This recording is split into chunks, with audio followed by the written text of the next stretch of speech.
और ऐसे में अब मैं आपके पास आ रही हूँ डॉक्टर कपिल, बिकॉज मानसिकता को लेकर बहुत सवाल खड़े हो रहे हैं यहाँ पर। इतने खतरनाक इरादे उस लड़की के हो सकते हैं जो शादी से पहले पारिवारिक बंदिशों से इतना जूझ रही थी कि वो अपनी स्वार्थ सिद्धि के लिए इतना बड़ा वो प्लान कर सकती है। मैं देखिए इसको जिस तरह नजरिए से मैं देख रहा हूँ इसमें दो तीन चीजें हैं। एक तो जो ये लड़की सोनम है, she was a macro manager, she was a mastermind. जो राज है वो माइक्रो मैनेजर है, वो एग्जीक्यूटर है, वो है जिसने कोऑर्डिनेट किया सोनम के कहने पे। तो वो कहीं ना कहीं उससे सारा उसने करवाया क्योंकि वो खुद नहीं कर सकती थी। क्यों? क्योंकि वो राजा के साथ थी। तो क्योंकि वो उसके साथ थी तो उसने यहाँ पे इसको चुना और इसने सारा किया। अब एक और चीज इसमें है, it is very hard to digest कि इसके पेरेंट्स को, स्पेशली फादर को, नहीं मालूम इनके अफेयर के बारे में। ऐसा क्यों? जब दोनों सेम जगह पे काम कर रहे हैं, सेम ऑर्गेनाइजेशन में काम कर रहे हैं, वो एचआर और अपने फादर का देख रही है, तो ऐसा बहुत ही मुश्किल, मतलब डाइजेस्ट नहीं होता कि एक फादर को ना पता हो। और मुझे ऐसा लगता है कहीं ना कहीं उसके ऊपर इन्होंने प्रेशर भी डाला होगा कि ये शादी कर ले। अब क्योंकि ये शादी नहीं करना चाहती थी, ये एक रिबेल, एक बहुत स्ट्रॉन्ग हेडेड लेडी थी। स्ट्रॉन्ग हेडेड क्यों थी? ये फादर के साथ भी कंट्रीब्यूट कर रही थी। इससे 24-25 साल की भी है। और आप देखिए राज की क्या उम्र है, 20-21 साल। तो राज की अभी भी जो एज है वो थोड़ी वल्नरेबल है। उसने अभी दुनिया इतनी नहीं देखी है, इतनी नहीं समझी है। तभी मैंने कहा वो एक मोहरा बन गया। अब इतनी स्ट्रॉन्ग पर्सनालिटी वाली ने पूरी चीज को मास्टरमाइंड किया और उसने कंट्रोल हर एक चीज पे जब किया, क्योंकि वो चाहती थी कि उसका प्लान था कि इसको हटाना। क्योंकि पहले देखिए जब उसने, सवाल है उसने हाँ क्यों बोली होगी?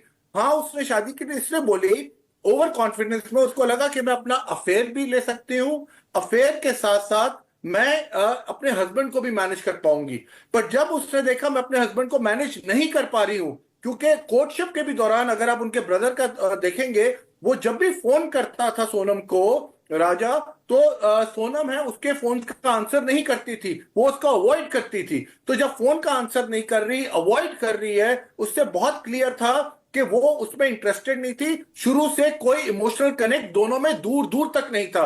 और जब आदमी में इमोशनल कनेक्ट नहीं होता तो उसके लिए किसी को भी इस तरह करना, यहां पे क्रिमिनल माइंड फिर चालू हो जाता है, जो आदमी डिल्यूजन में चला जाता है। डिल्यूजन का क्या मतलब है?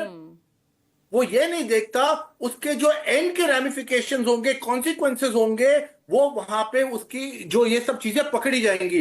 वो सिर्फ सक्सेस रेशियो देखता है कि मैं यहां तक इसको मार पाऊंगी, और वहां के आगे उसका काम, उसका दिमाग काम करना बंद हो जाता है। क्योंकि ऐसे लोग, क्योंकि देखिए प्लानिंग ऐसा नहीं है हफ्ते 10 दिन की है, ये प्लानिंग कम से कम 2-3 महीने की है, जब से कोर्टशिप पीरियड शुरू हुआ।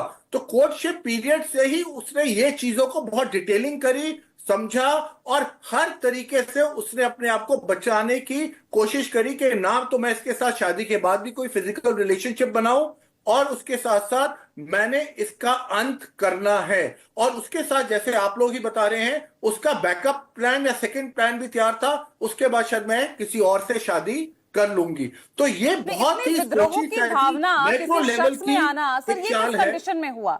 एक परिवार में पली बली लड़की सोनम, जिसके पिता, भाई पारिवारिक रिस्ट्रिक्शंस होती है, हर किसी के घर का अलग माहौल होता है, तो वहां पर भी थोड़ा कंजर्वेटिव नेचर की उसकी फैमिली थी, ये बात उसको पता थी। क्या यही सब चीजें उसको इस तरह से हत्यारा बनाने में, हत्या की साजिश रचने वाला बनाने में, इन चीजों ने ही उसको ये बदलाव किया? ये आपका सवाल मेरे से है? हाँ जी। देखिए आज की डेट में, क्योंकि सोशल मीडिया का जमाना है, ग्लोबलाइजेशन का जमाना है, हर आदमी कहीं ना कहीं दो पर्सनालिटीज में रह रहा है। एक पर्सनालिटी होती है उसकी फैमिली के लिए, जो 20% फैमिली को पता होती है, और एक होती है 80% जो वो छुपा के हर एक चीज करता है।